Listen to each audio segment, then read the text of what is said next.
বন্ধুরা, আমরা সবাই জানি এই পৃথিবীতে জন্ম নিলে তাকে কোনো না কোনো দিন এই পৃথিবী ছেড়ে যেতেই হবে, অর্থাৎ তাকে তার এই দেহ ত্যাগ করতেই হবে। এমনকি ভগবান বিষ্ণু যখন মনুষ্যরূপে পৃথিবীতে জন্ম নিয়েছিলেন, তখন ওনার শরীর ত্যাগ করতে হয়েছিল। হিন্দু ধর্মমতে ভগবান শ্রীকৃষ্ণকে আমরা সকলেই ভগবান বিষ্ণুর অবতার বলে জানি। আবার আমরা এটাও জানি সৃষ্টির পালনকর্তা ভগবান শ্রী বিষ্ণু। কিন্তু আমাদের মধ্যে অনেকেই জানে না শ্রীকৃষ্ণের মৃত্যু কখন এবং কিভাবে হয়েছিল। আজকের ভিডিওতে আমরা জানব ভগবান শ্রীকৃষ্ণের কিভাবে মৃত্যু হয়েছিল। তো চলুন বন্ধুরা, ভিডিওটি শুরু করা যাক।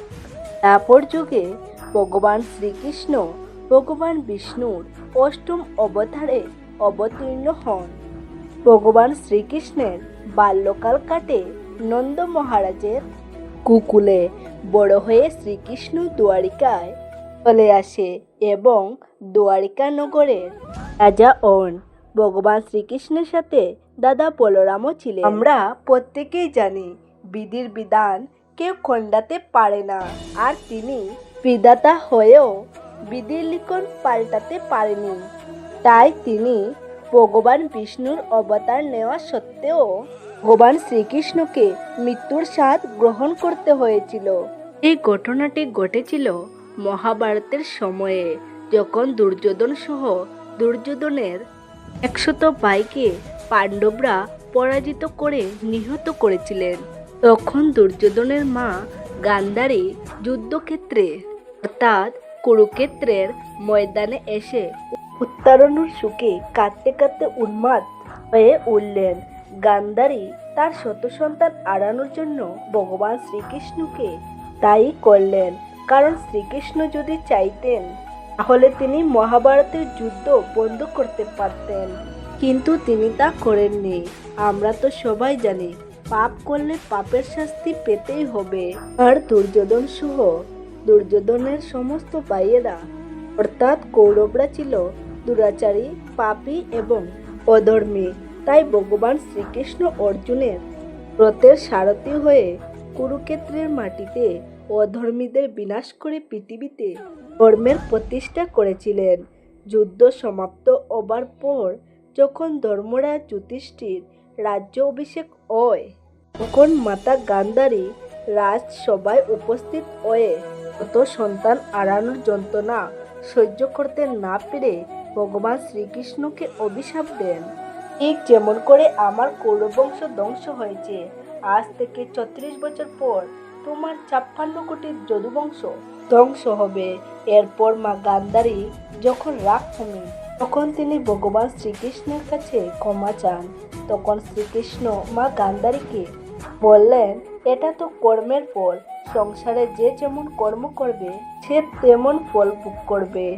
আর মা, আপনি এত দুঃখ করবেন না। যখন আমার বংশের সর্বনাশের সময় আসবে, তখন সবার আগে আমারই মৃত্যু হবে। এই ঘটনার ঠিক 34 বছর পর যদুবংশের যাদবরা অহংকারী, লোভী ও হিংসার ভোগবিলাসে মত্ত হয়ে পড়বে। তখন ভগবান শ্রীকৃষ্ণ বুঝলেন আর যদুবংশের বিনাশের সময় চলে এসেছে এবং মা গান্ধারীর অভিশাপ ফলতে শুরু করেছে। এরপর শ্রীকৃষ্ণ যদুবংশের সমস্ত মানুষদের নিয়ে প্রভাস তীর্থে চলে আসে। প্রভাস তীর্থে কিছুদিন নিবাস করার পর হঠাৎ একদিন মহাভারতের যুদ্ধ নিয়ে সাত্যকী ও কৃতবর্মার মধ্যে আলোচনা হতে থাকে। ঠিক সেই সময় কৃতবর্মার কিছু কটু কথা শুনে সাত্যকী রেগে যান এবং যার ফলে সাত্যকী কৃতবর্মাকে বধ করে দেয়। তারপর নিজেদের মধ্যে লড়াই শুরু হয়, একে অপরের উপর ত্রিশূল দিয়ে প্রহার করতে থাকে। এই যুদ্ধে শ্রীকৃষ্ণের পুত্র প্রদ্যুম্ন সহ সকল যদুবংশের মৃত্যু হয়ে যায়। এরপর ভগবান শ্রীকৃষ্ণ গান্ধারীর অভিশাপের কথা বিচার করতে লাগলেন। এইসব দেখে দাদা বলরামের এবং খুব মন খারাপ হয়। তিনি একদিন সমুদ্রের পাড়ে গিয়ে নিজের জীবন শেষ করল। এবং শেষনাগের রূপ নিয়ে শিবসাগরে চলে যায়। দাদা বলরামের মৃত্যুর কথা শুনে শ্রীকৃষ্ণের মনে সুখের ছায়া নেমে আসে। তখন তিনি দ্বারিকা ত্যাগ করে এক জঙ্গলে চলে আসেন এবং সেখানে এক গাছের নিচে বিশ্রাম নিতে বসেন। কিছুক্ষণ পর ওই জঙ্গলে জরাবেদ নামে এক শিকারী প্রবেশ করে এবং তিনি ভগবান কৃষ্ণকে দূর থেকে চিনতে না পেরে হরিণ মনে করে একটি বিষাক্ত তীর নিক্ষেপ করেন এবং সেই তীর শ্রীকৃষ্ণের পদতলে এসে আঘাত করে শিকারী যখন কাছে এসে দেখতে পায় সে কোনো হরিণ নয়, বরং তিনি দ্বারিকার রাজা শ্রীকৃষ্ণকে তীর মেরেছে। এই ঘটনায় শিকারী লজ্জিত হয়ে ভগবান শ্রীকৃষ্ণের কাছে ক্ষমা চাইতে লাগলেন। তখন শ্রীকৃষ্ণ জানা, এতে তোমার কোনো দোষ নেই, এ তো ভাগ্যের পরিহাস। আমি আমার অতীতের কর্মফল ভোগ করছি তোমার হাত দিয়ে।